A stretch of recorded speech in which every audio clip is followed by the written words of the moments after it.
Hi, ಈಗಷ್ಟೇ ಗಂಗೋತ್ರಿ ಬಂದ್ವಿ. ನಾವು ನಮಗೆ ನಮ್ಮ ಟೆಕ್ ಕಂಪನಿಯಿಂದ ಮಾಡಿಕೊಟ್ರಂಥ ಹೋಟೆಲ್ ಮಂದಾಕಿನಿ. ಗಂಗೋತ್ರಿಗೆ ಬರೋಷ್ಟರಲ್ಲಿ ಯಾಕೋ ಫುಲ್ಲು ಫೀವರ್ ಜಾಸ್ತಿ ಹೋಗಿದೆ. ನೆನ್ನೆ ಲೈಟಾಗಿ ಫೀವರ್ ಇತ್ತು, ಇವತ್ತು ಜಾಸ್ತಿ ಆಗಿದೆ. ಆಮೇಲೆ ಅಲ್ಲೊಂದು ಚಿಕ್ಕದ ಗೋಪುರ ಕಾಣ್ತಿದೆ ಅಲ್ಲ ನೋಡಿ ಆ ಕಡೆ, ಅಲ್ಲಿ ಸೊ ಅದೇ ಟೆಂಪಲಿಗೆ ಹತ್ತಿರದಲ್ಲಿ ಮಾಡಿದ್ದಾರೆ. ನಮ್ಮ ರೂಮ್ ಹೇಗಿದೆ ಅಂತ ತೋರಿಸ್ತೀನಿ ನಿಮಗೆ. ಫಸ್ಟ್ ಹೋಟೆಲ್ ನೋಡಿ, ಚೆನ್ನಾಗಿದೆ. ಇದು ಹೋಟೆಲ್ ಕಿಚನ್. ಮಶ್ರೂಮ್ ಮಾಡ್ತಿದ್ದಾರೆ. ಸಿಕ್ಕಾಪಟ್ಟೆ ಸುಸ್ತಾಗ್ತಿದೆ ಟ್ರಾವೆಲಿಂಗು. ಒಂಥರ ನಮ್ಮ ರೂಮ್ ಇದೆ, ತೋರಿಸ್ತೀನಿ ನಿಮಗೆ ಹೇಗಿದೆ ಅಂತ. ಸೊ ಇದು ನಮ್ಮ ರೂಮ್.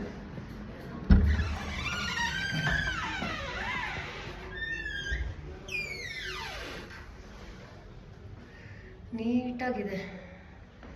ಎಲ್ಲದಕ್ಕಿಂತ ಇನ್ನೊಂದು ಖುಷಿಯಾಗಿರೋ ವಿಷಯ ಏನಂದರೆ, ಇಲ್ಲಿ ನೋಡಿ, ಕಿಟಕಿ ಬೆಡ್ ಪಕ್ಕದಲ್ಲೇ ಒಳ್ಳೆ ವ್ಯೂ. ಅಲ್ಲಿ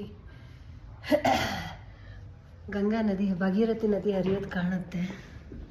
ಆಮೇಲೆ ಇದು ಒಂದು ಬಾಲ್ಕನಿ ಇದೆ, ಸೂಪರಾಗಿದೆ. ಇದು ಪಕ್ಕದ ರೂಮು, ಯಾರೂ ಇಲ್ಲ ಇಲ್ಲಿ. 2 ರೂಮಿಗೂ ಸೇರಿ ಒಂದೇ ಬಾಲ್ಕನಿ ಇಟ್ಟಿದ್ದಾರೆ. ಚೆನ್ನಾಗಿದೆ, ನೈಸ್. ನೋಡಿ ಇಲ್ಲಿನ ಹೇಗಿದೆ. ಹುಷಾರಾಗಲಿಲ್ಲ ಅಂದರೆ ವಾಪಸ್ ಹೋಗ್ಬೇಕಾಗತ್ತೆ. ಸಿಕ್ಕಾಪಟ್ಟೆ ಟಯರ್ಡ್ ಆಗಿದೆ, ಜ್ವರ ಬೇರೆ. ನಾಳೆ ಎಷ್ಟೊತ್ತು ಹುಷಾರಾಗ್ತೀನಿ ಅಂತ ಅಂದ್ಕೊಂಡಿದ್ದೀನಿ. ಹಿಂದೆಗಡೆ ನೋಡಿ ಮೌಂಟೇನ್ಸ್. ಬೆಳಗ್ಗೆ ಎದ್ದಿದ ತಕ್ಷಣ ಒಳ್ಳೆ ವ್ಯೂ ಇಲ್ಲಿಂದ.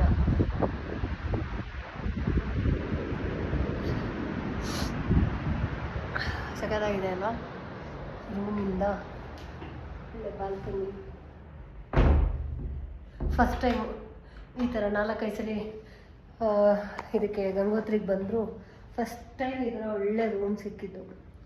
ಈ ಸಲ ನಾನು ನನ್ನ ಎಕ್ಸ್ಪೆಕ್ಟೇಷನ್ಗೆ ಸೆಲೆಕ್ಟ್ ಮಾಡ್ಕೊಂಡಿರೋಂಥ ಟೀಮ್ ಆರ್ಗನೈಸರ್ ತುಂಬ ಚೆನ್ನಾಗಿದ್ದಾರೆ. ಹಾಗಾಗಿ ಒಳ್ಳೆ ವ್ಯವಸ್ಥೆ ಮಾಡಿದ್ದಾರೆ ನೋಡಿ. ಓಕೆ, ಬಾಯ್.